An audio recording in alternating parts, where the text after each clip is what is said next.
কি মজার ব্যাপার হচ্ছে বলুন তো, একজন দোষী সাব্যস্ত হচ্ছে আর টেলিভিশন চ্যানেল চালালে মনে হচ্ছে, টেলিভিশন চ্যানেলের বিতর্ক সভা দেখলে মনে হচ্ছে, কিছু পোর্টাল দেখলে মনে হচ্ছে, কিছু বুদ্ধিজীবীদের বক্তব্য শুনলে মনে হচ্ছে, কিছু বিশ্লেষকদের বক্তব্য শুনলে মনে হচ্ছে যে সঞ্জয় তাদের কোনো আত্মীয় হয়, সেই আত্মীয় সাজা পেয়ে গেল, কদিন পরে তার ফাঁসি হয়ে যাবে। কি দুঃখ, কি দুঃখ, কেঁদে রুদালি ভাসাচ্ছেন। একটা জিনিস খেয়াল রাখুন, প্রত্যেকের জানার দরকার। তারপর আমি ভিডিওর আসল বক্তব্যে আসছি। কি বক্তব্য? প্রথম দিকে যখন সঞ্জয় রায়কে কলকাতা পুলিশ অ্যারেস্ট করে, কি বলা হচ্ছিল? না না, সঞ্জয়ের কোনো দোষই নেই, ওকে বলির পাঠা করা হচ্ছে, বেকসুর, কিচ্ছু হয়নি। সেই মানুষগুলি আজকে কি বলছেন? না, সঞ্জয় গ্রেপ্তার দোষী সাব্যস্ত হয়েছে, তার মানে নিশ্চয়ই তথ্য প্রমাণ এনাফ রয়েছে, দোষী সাব্যস্ত হয়েছে। কিন্তু সঞ্জয় ছাড়া আর কারা? মানে প্রথম স্ট্যান্ড থেকে তারা সরে এলো, এখন আর সঞ্জয়কে তারা বলতে পারছেন না নির্দোষ, এখন তারা মেনে নিচ্ছেন দোষী। যদি দোষী হয়েই থাকে, তাহলে কলকাতা পুলিশ যখন সঞ্জয় রায়কে অ্যারেস্ট করেছিল, তখন এই মানুষগুলো চেঁচাচ্ছিল কেন? এই মানুষগুলো বলছিল কেন সঞ্জয়কে অকারণ ফাঁসানো হয়েছে? এনাদের সবার বক্তব্য হয়েছে, সঞ্জয় তো পরে নিজেকে দাবি করেছে যে আমি নির্দোষ, আমায় ফাঁসানো হয়েছে। পৃথিবীর কোন চোর স্বীকার করে সে চোর? পৃথিবীর কোন খুনি স্বীকার করে সে খুনি? পৃথিবীর কোন ডাকাত স্বীকার করে সে ডাকাত? পৃথিবীর কোন রেপিস্ট স্বীকার করে সে রেপিস্ট? প্রথমে সঞ্জয় কোনো লয়ার পায়নি, কলকাতা পুলিশের চাপের কাছে, কলকাতা পুলিশের ইন্টারোগেশনের কাছে সে তার দোষ স্বীকার করেছিল। পরবর্তীকালে এখন সিবিআই এর কাছে যায় এবং ও যখন একটা লয়ার পায়, সেই লয়ার সঞ্জয়কে বুঝিয়েছে যে ভাই, তোমার পক্ষে বাইরে একটা আবহাওয়া তৈরির চেষ্টা চলছে একাংশ সংবাদ মাধ্যম, একাংশ পলিটিক্যাল পার্টি, একাংশ পলিটিক্যাল ফোর্স, বুদ্ধিজীবীদের ফোর্স দ্বারা তোমার প্রতি সিম্পাথি তৈরি করার চেষ্টা হচ্ছে। ফলে এখন যদি তুমি মুখ ফুটে বলো তোমার ফাঁসানো হয়েছে, তাহলে পাবলিকের হতেও পারে মানসিকতা তোমার পক্ষে যায়। তো সেটা বলা হয়েছে, সেটা বোঝানো হয়েছে মিডিয়াকে খাওয়ানোর জন্য, মিডিয়াতে স্টোরি দেওয়ার জন্য সঞ্জয় রায়কে দিয়ে তার লয়ার এটা বলিয়েছে। কারণ সঞ্জয় রায় ছাড়া তো কোনো বাঁচার উপায় নেই, একমাত্র উপায় এটাই। কিন্তু আজকে কেন আদালত তাকে দোষী সাব্যস্ত করলো? সিবিআই এতদিনের তদন্ত, কলকাতা পুলিশ যাকে দুদিনের মাথায় গ্রেফতার, 12 ঘন্টায় গ্রেফতার করেছিল, সিবিআই এতগুলো মাস, আগস্টের পর থেকে সেপ্টেম্বর, অক্টোবর, নভেম্বর, ডিসেম্বর, জানুয়ারি, 5 মাস তদন্ত করার পর কলকাতা পুলিশের 12 ঘন্টা তদন্তে শিলমোহর দিয়ে বললো হ্যাঁ সঞ্জয়ই দোষী। কেন? যে ডিএনএ স্যাম্পেল কালেক্ট করা হয়েছিল, যে ডিএনএ স্যাম্পেল আমাদের নির্যাতিতা বোনের গোপনাঙ্গের কাছে পাওয়া গিয়েছিল, যে ছোট পিউবিক হেয়ারের স্যাম্পেল পাওয়া গিয়েছিল, এমনকি সঞ্জয় রায়ের শরীরে যে নখের দাগ, আঁচড়ের দাগ, সেই আঁচড়ের দাগের সাথে নির্যাতিতার ডিএনএ মিলে গিয়েছে। নির্যাতিতার শরীরে যে পিউবিক হেয়ার পাওয়া গিয়েছে, তার সঙ্গে সঞ্জয় রায়ের ডিএনএ মিলে গিয়েছে। কাউকে ফাঁসানো হলে কারোর পিউবিক হেয়ার নিয়ে কারোর গোপনাঙ্গে পুট করা যায়, এই সমস্ত নোংরা গল্প বলে আপনারা ওই বোনটার অসম্মান করেননি দিনের পর দিন। পা 180 ডিগ্রি মোড়ানো ছিল। মোদ্দা কথা, সংবাদ মাধ্যমগুলো আজকে যে দাবি করছে আবার একই বক্তব্য, সঞ্জয় তো হলো, সঞ্জয় ছাড়া আর কে? কেউই বিশ্বাস করতে চাইছেন না ওটা সঞ্জয় একা করতে পারে। কেন বিশ্বাস করতে চাইছেন না? কোন তথ্যের ভিত্তিতে? কটা রেপ নিজেরা চোখের সামনে দেখেছেন, যে সেটা দেখার পর আপনাদের এক্সপিরিয়েন্স থেকে আপনারা বলছেন এটা একা একজন করতে পারে না? এমন বলছেন প্রত্যেকে যেন রেপ স্পেশালিস্ট হয়ে গিয়েছেন। কই, আমরা তো বলিনি প্রথম দিন থেকে যে হ্যাঁ সঞ্জয় একাই করেছে। কিন্তু জোর করে কোনো কিছুকে যদি চাপিয়ে দেওয়ার চেষ্টা হয়, তাহলে তো মুখ খুলতেই হয় মশাই। কিসের দ্বারা প্রমাণ হয়েছে সঞ্জয় একা করেনি?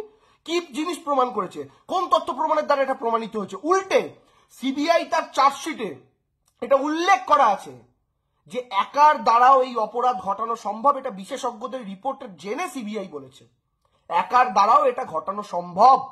যারা বলছিলেন একার দ্বারা এটা সম্ভব না, কিসের ভিত্তিতে এই তথ্য তৈরি হয়েছিল?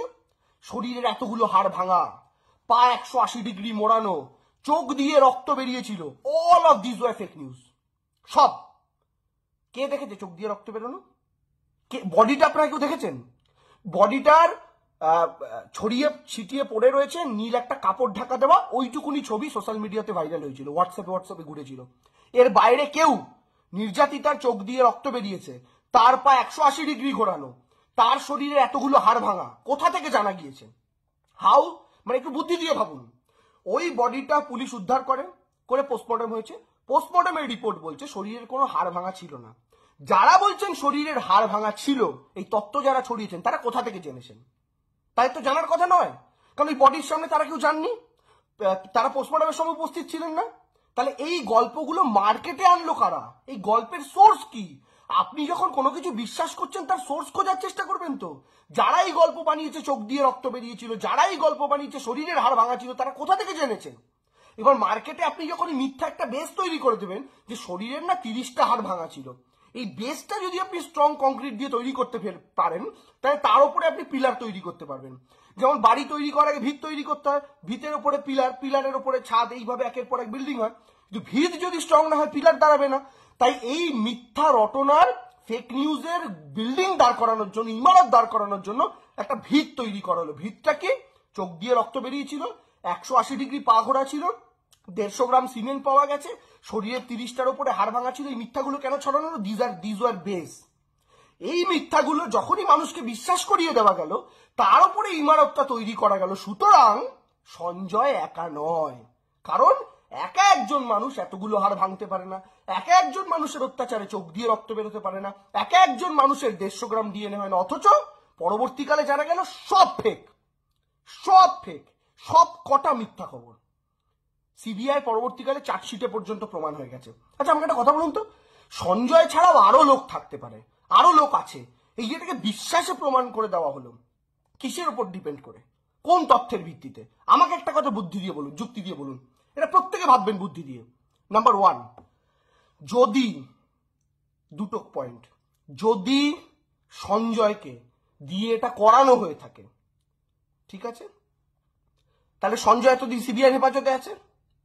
সঞ্জয় নিশ্চয়ই সিবিআই কে বলার কথা যে আমাকে এই ব্যক্তি নির্দেশ দিয়েছিল তাই আমি করেছি, সেই ব্যক্তি আমাকে ফোনে নির্দেশ দিয়েছিল, কিংবা সেই ব্যক্তি আমাকে ডেকে নির্দেশ দিয়েছিল, এই তথ্যগুলো দেবে। ধরুন আমি বললাম যে আমাকে গত 11ই ডিসেম্বর মুকুল রায় ফোন করেছিলেন, বলেছিলেন দেবাংশু কাঁচরাপাড়ায় গিয়ে একটা বোম মেরে এসো। আমি ফেসে গিয়ে, ধরুন কোথাও বোম মেরেছি আমি, তারপর ফেসে গেছি, এই দাবিটা করলাম। অথবা মুকুল রায় আমাকে তার বাড়িতে, আমি এক্সাম্পল হিসেবে মুকুল রায় বলছি, ধরুন মুকুল রায় আমাকে তার বাড়িতে ডেকে নির্দেশ দিয়েছিলেন যে দেবাংশু বোমটা মারো। দুটোর মধ্যে একটা হবে, কেউ কোনোভাবে তোমার কাছে নির্দেশ এসছে। ধরুন আমি এটা বললাম আদালতে, সিবিআই এর কাছে, সিবিআই কি করবে? আগে প্রথম আমার কাছে যদি ফোনে নির্দেশ এসে থাকে, তাহলে আমার কল রেকর্ডিং চেক হবে, যেটা সার্ভিস প্রোভাইডারের কাছে আছে। আর যদি না হয়ে থাকে, আমাকে ডেকে করে থাকে, এবার আমাকে তাহলে বলতে হবে কোন ডেটে আমায় ডেকেছিল। ধরুন আমি একটা তারিখ বললাম, এত তারিখ, এবার সিবিআই চেক করবে ওই তারিখে আমার মোবাইল ফোনের টাওয়ার লোকেশন কি আদৌ ওখানে। যেই মুহূর্তটা বেরিয়ে যাবে আমি আদৌ ওখানে ছিলাম কি ছিলাম না, তখনই প্রমাণ হয়ে যাবে সত্যি বলছি কি মিথ্যা বলছি, হবে তো? তো এই সবকটা কথাই নিশ্চয়ই সঞ্জয় বলার কথা, যদি সঞ্জয়কে কেউ নির্দেশ দিয়ে থাকে। যে ছেলেটা চিৎকার করে বলছে আমায় ফাঁসানো হচ্ছে, সে একবারও মিডিয়ার সামনে বলছে না কে ফাঁসিয়েছে, কে নির্দেশ দিয়েছে, কার নির্দেশে করেছে, কিভাবে নির্দেশ এসেছিল, এবং এই নির্দেশ কার্যকর করার পেছনে তার কি লাভ ছিল, সে কি সুপারি নিয়েছিল নাকি অন্য কোনো কারণে করেছে, এগুলো কিচ্ছু সঞ্জয় বলেছে আজ অব্দি মিডিয়ার সামনে? মিডিয়া তো মাইক নিয়ে ঘোরে, শুধু আমায় ফাঁসানো হয়েছে একটা বাক্য, এর বাইরে গিয়ে কিছু বলতে শুনেছেন? আমাকে যদি ফাঁসানো হয় তার সাপোর্টিং অনেক বক্তব্য আমি রাখবো, কিন্তু বলতে শুনেছেন সঞ্জয়কে কিছু না। আর সে তো সিবিআই হেফাজতে, সিবিআই তো মোদি চালায়, মমতা ব্যানার্জি নয়, সিবিআই হাতে তো। আর এই সিবিআই কে চেয়েছিল? বিরোধীরা। এই সিবিআই কে চেয়েছিল? সংবাদ মাধ্যম উদ্বাহু নেত্য করে। যখন সিবিআই তদন্ত হয় প্রত্যেকে প্রায় সেলিব্রেশন মোডে চলে গেছিলেন, এইবার কিছু একটা হবে। তো সেই সিবিআই যখন তদন্ত করছে, সেই সিবিআই যখন তদন্ত করলো, সেই সিবিআই এর কাছে সঞ্জয় রায় ছিল। কই সঞ্জয় রায় তো কিছু বললো না সিবিআই কে আমাকে এই নির্দেশ দিয়েছে, বলেছে? বলেনি। নাম্বার 1। নাম্বার 2, কিসের ভিত্তিতে? এই যে আপনি এবার বলবেন তাহলে দেবাংশু সেমিনার হল কেন পিডাব্লিউডি থেকে ভাঙা হলো এই দেওয়ালটা? এটাও বেরিয়ে এসছে যে দেওয়ালটা ভাঙার নির্দেশ যে তৎকালীন আরজিকর কর্তৃপক্ষ দিয়েছিল, সেটাও জুনিয়র ডাক্তারদের অনুরোধের ভিত্তিতে। কোন জুনিয়র ডাক্তাররা? যারা এই আন্দোলনে সামিল, অনশনে সামিল, তাদেরই সই রয়েছে এই কাগজে, যে সইয়ে তারা অনুরোধ করছেন যে ইমিডিয়েটলি ওইখানে আমাদের জন্য একটা রেস্টরুম বা কিছু একটা তৈরি করা হোক, ওইটা অকেজো হয়ে পড়ে আছে। সেই অনুরোধ সাপেক্ষে কলেজ কর্তৃপক্ষ এই কাজটা করে। এখন আপনি বলতেই পারেন ওই সময় করা উচিত হয়নি, দ্যাটস ফেয়ার, টেকনিক্যাল ভুল সব জায়গায় হয়, আমরা অনেক কাজ করতে গিয়ে টেকনিক্যাল ভুল করি, এটা টেকনিক্যাল ভুল। সেই টেকনিক্যাল ভুলটাকে কনস্পিরেসি করে কারা দেখানোর চেষ্টা করলো। যদি এটা কনস্পিরেসি হবে, তাহলে কনস্পিরেসির পার্ট তারাও, যে জুনিয়র ডাক্তাররা কাগজে লিখে সই করে কলেজ কর্তৃপক্ষকে অনুরোধ করলো দেওয়ালটা ভাঙো, সেই জুনিয়র ডাক্তারদের জিজ্ঞাসাবাদ করা হয়েছে? সেই জুনিয়র ডাক্তারদের মুখের কাছে বুম নিয়ে গিয়ে মিডিয়া কটা প্রশ্ন করেছে? করেনি। নাম্বার 2, এখন বলবেন পোস্টমর্টেমটাই তো মিথ্যা হতে পারে। এখানে দুটো উত্তর। 1, পোস্টমর্টেম মিথ্যা হতে পারে না। কেন? প্রথম কারণ হচ্ছে যখন পোস্টমর্টেম হয়, সেই পোস্টমর্টেমের স্থানে উপস্থিত ছিলেন জুনিয়র ডাক্তাররাই, এবং পোস্টমর্টেম হওয়ার পর জুনিয়র ডাক্তাররা যে স্যাটিসফাইড, এই মর্মে তারা একটা কনসেন্ট লেটারও সই করে দিয়েছেন। তাহলে এই জুনিয়র ডাক্তারই কিন্তু যারা আন্দোলনে সামিল, তাদেরই কেউ কেউ ওই পোস্টমর্টেম করার সময় উপস্থিত ছিল। তাদের চোখের সামনে পোস্টমর্টেম হয়েছে, তারা কেউ যতক্ষণ এই কাগজটা বাইরে বেরিয়ে এসছে কেউ মুখ খোলেনি। তাহলে আপনি বলুন, জুনিয়র ডাক্তারদের অনুরোধে দেয়াল ভাঙা হলো, জুনিয়র ডাক্তারদের সামনে পোস্টমর্টেম হলো, এই জুনিয়র ডাক্তাররাই আন্দোলন করলো, মিডিয়া একবারও জুনিয়র ডাক্তারদের মুখের কাছে বোম নিয়ে গিয়ে জিজ্ঞেস করেছে যে ভাই তোমরা নিজেরা পোস্টমর্টেমের সময় ভেতরে উপস্থিত ছিলে, আর বাইরে যে মার্কেটে ছড়ানো হচ্ছে পোস্টমর্টেম ঠিকঠাক হয়নি, তো তোমরা কি কলা খাচ্ছিলে বসে? এবার আপনি বলবেন জুনিয়র ডাক্তারদের হয়তো ভয় দেখানো হয়েছিল তাই তারা মুখ খোলেনি। এত সাহসী জুনিয়র ডাক্তার যারা মুখ্যমন্ত্রীর দিকে আঙুল তুলে প্রশ্ন করতে পারে, তাদের কোনো এক কলেজ কর্তৃপক্ষ ভয় দেখাবে, তারা ভয় পেয়ে গেল? তাদের কি মেরুদণ্ড হেভি শক্ত? তো তখন মেরুদণ্ডটা রাবারের হয়ে গিয়েছিল, আর পরে মেরুদণ্ডটা শক্ত হয়ে গেছিল। ড্রামাবাজির গল্প কাকে শোনাচ্ছেন দাদা? আর নাম্বার 2, সিবিআই প্রথমে বিশ্বাস করেনি পোস্টমর্টমটা ঠিক হয়েছে, মিডিয়ার হাইপে। তো সিবিআই কি করলো? সিবিআই তখন এইমস এর, অর্থাৎ কেন্দ্রীয় সরকারের যে মেডিকেল প্রতিষ্ঠান প্রধান এইমস, সেই এইমস এর পোস্টমর্টম বিশেষজ্ঞদের নিয়ে একটা টিম তৈরি করে আরজি করের যে ডাক্তারের নেতৃত্বে পোস্টমর্টম হয়েছিল তাকে জেরা করানো হলো। ত্রিপাক্ষিক জেরা। কি ত্রিপাক্ষিক জেরা? একদিকে বসে আছে আরজি করে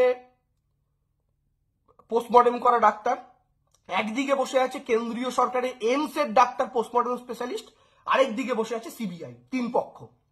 এবার সিবিআই কে সাক্ষী রেখে সিবিআই এর নির্দেশে এইমস এর ডাক্তাররা একের পর এক ক্রস কোশ্চেন করলো আরজি করে পোস্টমর্টম করা ডাক্তারকে।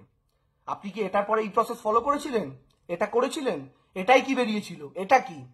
সেই জেরা করার পর তারা সিবিআই কে রিপোর্ট দিল, উই আর স্যাটিসফাইড, পোস্টমর্টম সঠিক হয়েছে, আমাদের এতে কোনো ডাউট নেই। কারা দিল?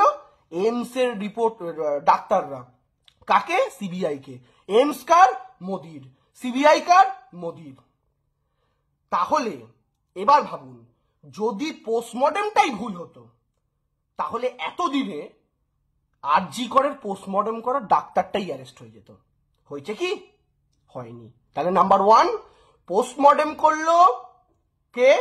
পোস্টমর্টম করলো ডাক্তার, তাকে জেরা করলো এইমস, সিবিআই এর নির্দেশে তারা স্যাটিসফাইড হলো। আর 2, পোস্টমর্টম করার সময় উপস্থিত ছিল জুনিয়র ডাক্তাররা। তাহলে এই দুটোকে যদি আপনি টিক করেন তাহলে পোস্টমর্টম ওয়াজ কারেক্ট। এই পোস্টমর্টমই বেরিয়ে এসেছিল কোনো হাড় ভাঙা ছিল না, এই পোস্টমর্টমেই এসছে চোখ দিয়ে কোনো রক্ত বেরোয়নি, এই পোস্টমর্টমেই এসছে যে ধস্তাধস্তি ধর্ষণ হয়েছে, এবং এই পোস্টমর্টমের মাধ্যমে যে কালেকশন গুলো হয়েছে সেখান থেকেই আমাদের এই বোনের গোপনাঙ্গ থেকে পিউবিক হেয়ার্স উদ্ধার হয়েছে, যে পিউবিক হেয়ার্স গুলো সঞ্জয়ের পিউবিক হেয়ার্স এর সাথে মিলে গেছে। পিউবিক হেয়ার্স মানে কি? নিম্নাঙ্গের যে কেশ, অর্থাৎ চুল হয়, আমাদের প্রত্যেকের নিম্নাঙ্গে যে চুল থাকে সেটা, সেই কেশ, সেটা যে উদ্ধার হয়েছে আমাদের এই বোনের দেহ থেকে, সেটার সাথে সঞ্জয়ের ডিএনএ মিলে গেছে।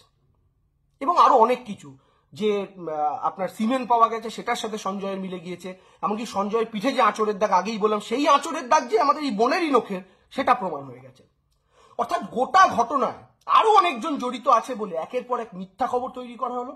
সেই মিথ্যা খবর, আই এম সরি টু সে, আপনারা কেউ কেউ পা দিলেন, আপনারা কেউ কেউ ফাঁসলেন, সেটার উপরে দাঁড়িয়ে তৈরি হলো দ্রোহ, দ্রোহের এই দ্রোহের সেই, লাইট নেবাও কর্মসূচি, থালা বাজাও কর্মসূচি, এই দ্রোহের কার্নিভাল ইত্যাদি ইত্যাদি করে সরকার বিরোধী একটা চক্রান্ত রচিত হলো শুধুমাত্র মিথ্যা তথ্যের উপর ভিত্তি করে। এবং আমার খুব খারাপ লাগছে, সমস্ত সংবাদ মাধ্যমের সাথে আমার সম্পর্ক খুব ভালো, আমার এটা বলতে খারাপ লাগছে, বাংলার মিডিয়া দায়িত্বশীল মিডিয়া হিসেবে পরিচিত ছিল, কিন্তু I am sorry to say, Sushant Singh Rajput কেসে দিল্লির মিডিয়া যে রোল প্লে করেছিল, একটা মিথ্যা ঘটনা, মিথ্যা প্রচারের মাধ্যমে রিয়া চক্রবর্তী বলে একটা মেয়েকে ফাঁসানো, আজকের দিনে সেই মেয়েটা বেকসুর খালাস হয়ে গেছে।